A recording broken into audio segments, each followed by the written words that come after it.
ha il suo ingresso in Piazza Mazzini il carro di prima categoria Reformers di Simone Politi e Priscilla Borri.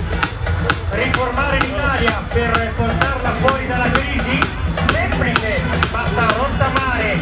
Ed allora ecco a voi i Reformers, il nuovo mega robot di ultima generazione, l'unico in grado di abbattere e schivare ogni ostacolo, frantumare, smasciare, cestinare e schiacciare.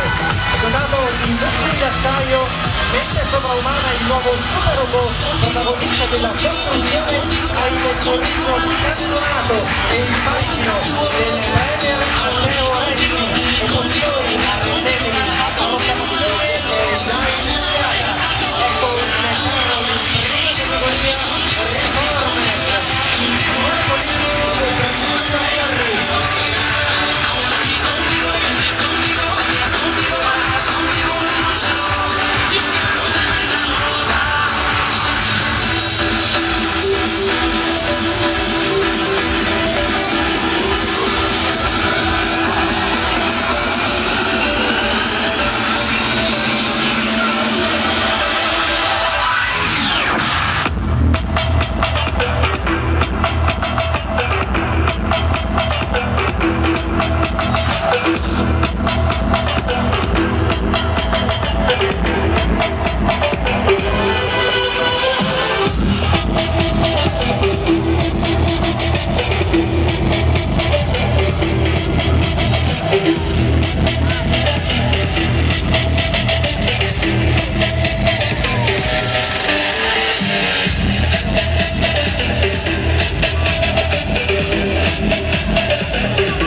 Del Madame, che è speciale.